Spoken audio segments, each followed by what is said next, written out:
नमस्कार दोस्तों, मेरा नाम है रवि। आपका स्वागत है हमारे इस यूट्यूब चैनल पे। आज हम लोग बात करेंगे हमारे माननीय प्रधानमंत्री श्री नरेंद्र मोदी के स्पीच के बारे में। उससे उसके क्या-क्या 5 पॉइंट्स जो हम लोग डिस्कस करेंगे जो बहुत ही इम्पोर्टेंट है। वो 5 पॉइंट नरेंद्र मोदी जी ने क्या-क्या आज बोले हैं अपने लाल किला के प्राचीर से।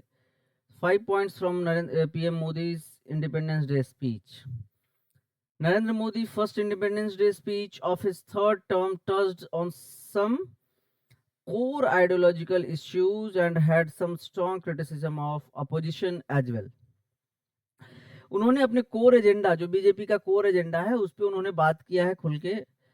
और जो अपने कोर एजेंडा है, कोर आइडियोलॉजी है बीजेपी का, नरेंद्र मोदी का, उस पे उन्होंने बात किया है। अगर हम लोग बात करें पहले एजेंडे के ऊपर तो सेक्युलर सिविल कोड की बात की है उन्होंने। ये सेक्युलर सिविल कोड क्या है? अभी तक हम लोगों ने यूनिफॉर्म सिविल कोड के बारे में सुना था, ये सेक्युलर सिविल कोड क्या है? तो जैसा कि इसमें बताया गया है कि common civil code to do away with Muslim personal law. Muslim personal law जो है उसके जगह पे नरेंद्र मोदी और बीजेपी का मानना है कि कॉमन सिविल कोड होना चाहिए। ये जिसका कि नाम होगा सेक्युलर सिविल कोड। ये जो अभी हमारा मुस्लिम पर्सनल सिविल कोड है, इसको बीजेपी एक कम्युनल सिविल कोड मानती है। कम्युनल सिविल कोड मतलब किसी खास धर्म के लिए कुछ एक्स्ट्रा करती है और दूसरे धर्म को सप्रेस करती है। बीजेपी का ऐसा मानना है।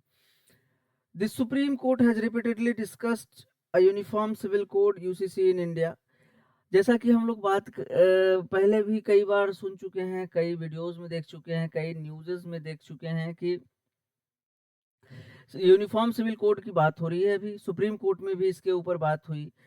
तथा इसके अलावा सुप्रीम कोर्ट के अलावा अभी बीजेपी गवर्नमेंट ने, एनडीए गवर्नमेंट ने चुनाव 2024 जो आम चुनाव था, उसके पहले भी एक हमारे पूर्व राष्ट्रपति की अगुवाई में एक कमिटी बनाया गया, एक कमीशन बनाया गया, जो कि अपना रिकमेंडेशन देगी, बात करेगी इस पे यूनिफॉर्म सिविल कोड के ऊपर। देखिए इसमें बात किया गया है the supreme court has repeatedly discussed a uniform civil code UCC India. It's true the civil code that we have is a communal civil code. It based on discrimination. कहना है कि ये जो है मुस्लिम पर्सनल लॉ ये discrimination करता है between Muslims and other religious community. It is our it is our duty to fulfil the vision of constitution makers, said the PM. आगे हम लोग अगर बात करें तो उन्होंने वन नेशन वन इलेक्शन की बात करी। वन नेशन वन इलेक्शन की बात हम लोग काफ़ी लंबे अरसे से सुनते आ रहे हैं। इसमें कई सारे प्रॉस एंड कॉन्स हैं। माफ़ कीजिएगा, रामनाथ कोविंद जी के अगुवाई में कमिटी जो बना है वो यूनिफॉर्म सिविल कोड के लिए नहीं बना है, बल्कि वो वन नेशन वन इलेक्शन के लिए बना है। वहाँ हमने गलती से आपको बता दिया।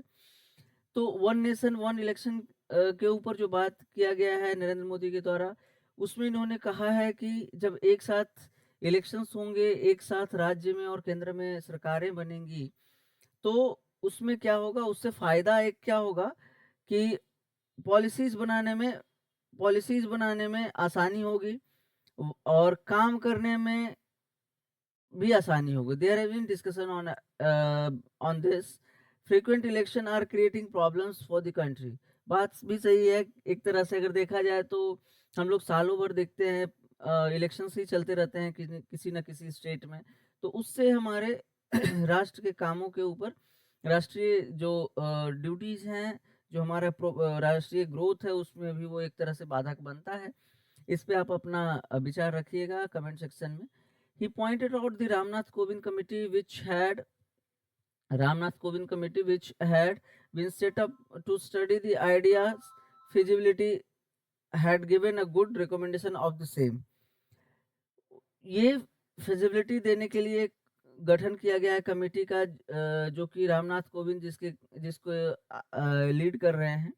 अगला उन्होंने विमेन सेफ्टी के बारे में बात किया। हालाँकि अभी जो कोलकाता में इंसिडेंट हुआ है, आप लोग सब जानते हैं, एक डॉक्टर के साथ जो विभत्स घटना हुई है, उसके ऊपर भी उन्होंने डायरेक्टली तो नहीं लेकिन इनडायरेक्ट रूप से उन्होंने बात किया और उन्होंने कहा है कि our women are being tortured, there is anger among the people and can feel it.